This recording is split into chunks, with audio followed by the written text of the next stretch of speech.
And welcome to this meeting of the Cumberland Local Planning Panel.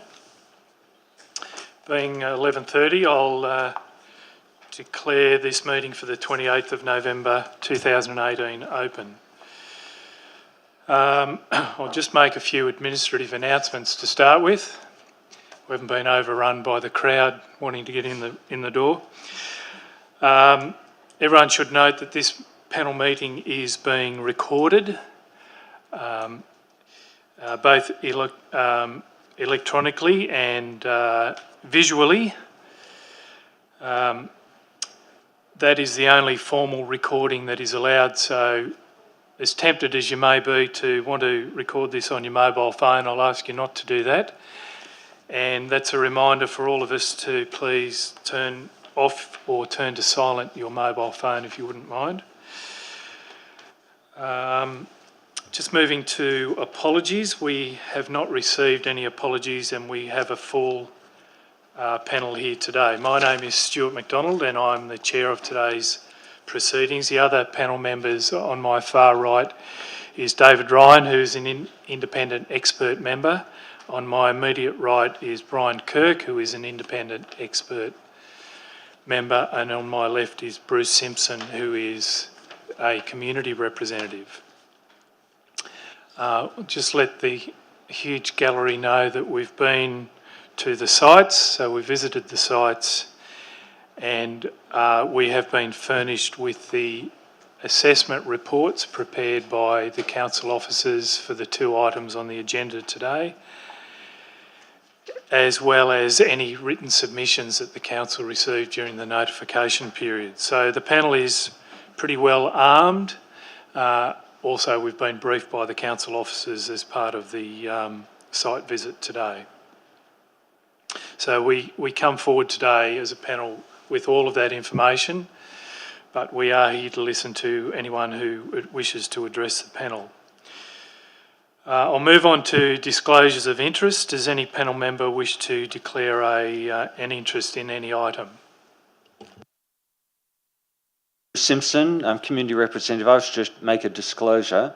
As Council's Community Representative, I am nominated by Council and so may be perceived by some as having a conflict of interest in dealing with applications involving Council and or councillors or a councillor. Item one of the items, CLPP 062/18, has been referred to the panel for the reason that the part owner of the subject site is a sitting councillor. I have no relationship with that councillor, but it may be perceived that because my appointment is sort of at the mercy of council, I could have a conflict of interest. I certainly will, determine the applicant or contribute to the panel in a fearless way and so on. So I feel that the perception of conflict of interest is one that is inherent in the role of a community representative, and I should perform the community representative role in dealing with applications involving council and or councillors. Good. Thanks for that, Bruce. And I would just note in front of me that you've also made a written declaration to that extent, and all the panel have made written declarations regarding conflicts of interest. I need to advise the meeting of a conflict, and that's to do with number 469 Guildford Road, Guildford, which is ELPP 061/18, and my conflict is a perceived conflict.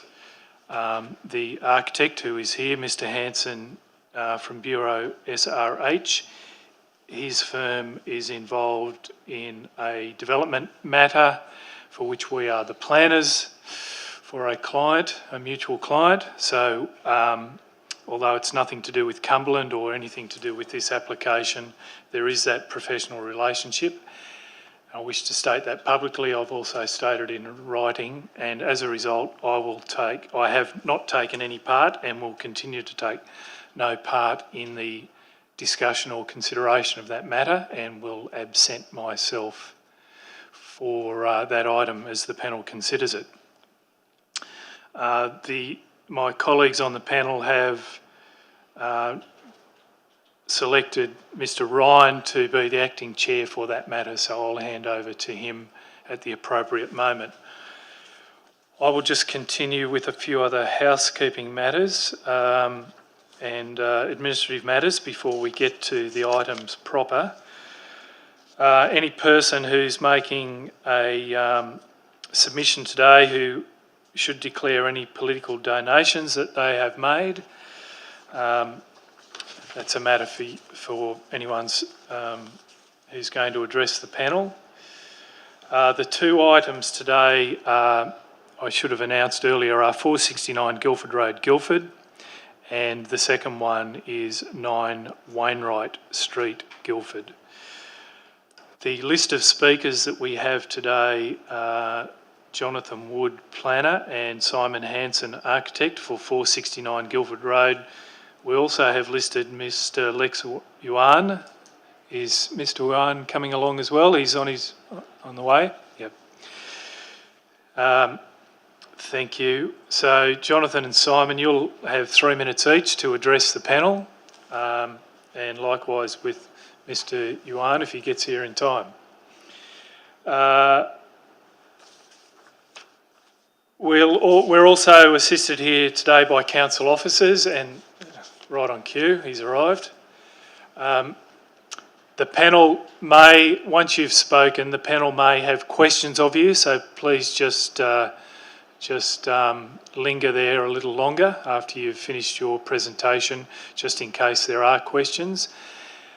We may ask questions of the council officers as well to clarify any matters, or council officers are welcome to provide any comments in response to issues raised by any of the speakers. Just finally, the practice of this panel is to consider any verbal submissions that are made to the panel, and then briefly retire to consider our position in relation to the two items, and then come back and publicly make the announcement regarding the decision on those two items. I'll note that number 9 Wainwright Street, Guildford has no speakers, so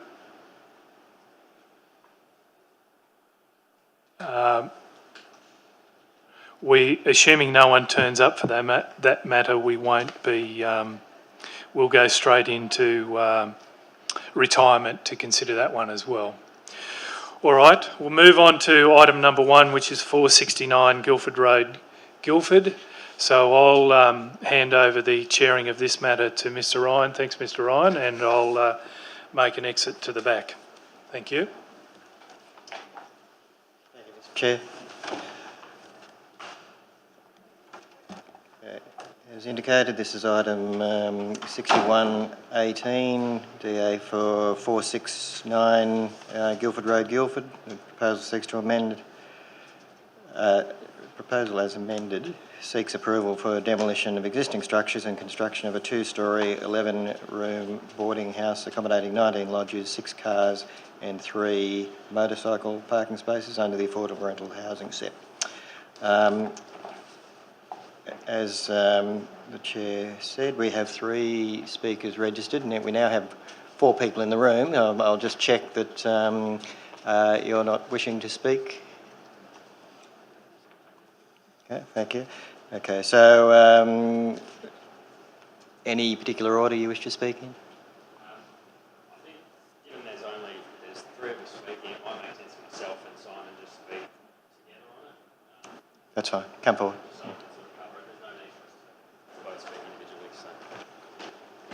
Just announce yourself and your relationship with the application. Yeah, sure. So Jonathan Wood, I'm the town planner working on the application. And Simon Hanson, the architect for the project.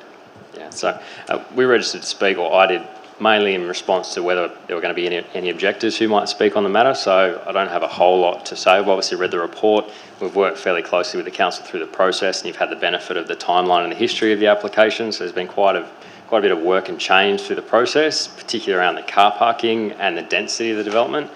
a lot more car parking than we had originally, given the changes to the set parking rate, and a reduction in the size and scale of the building, which was also as a consequence of that.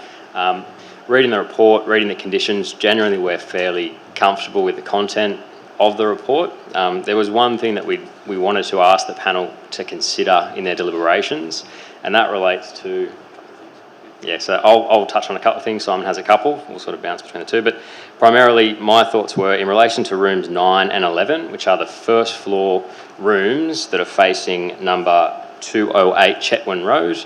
There's a recommended condition that those balconies be deleted from the plans. I can appreciate why that condition's there, to deal with privacy concerns for that particular neighbour.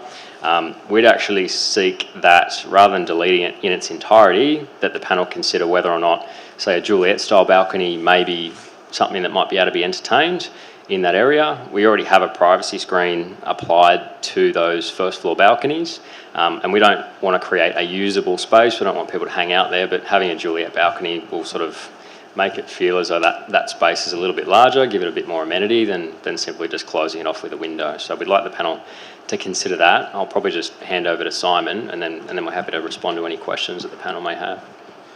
And further to that, thanks, Jonathan, just condition 13.3, the windows for the first floor rooms 6 and 11 along the eastern elevation should be deleted. I feel that I can appreciate why they're deleted from room 11. However, we would like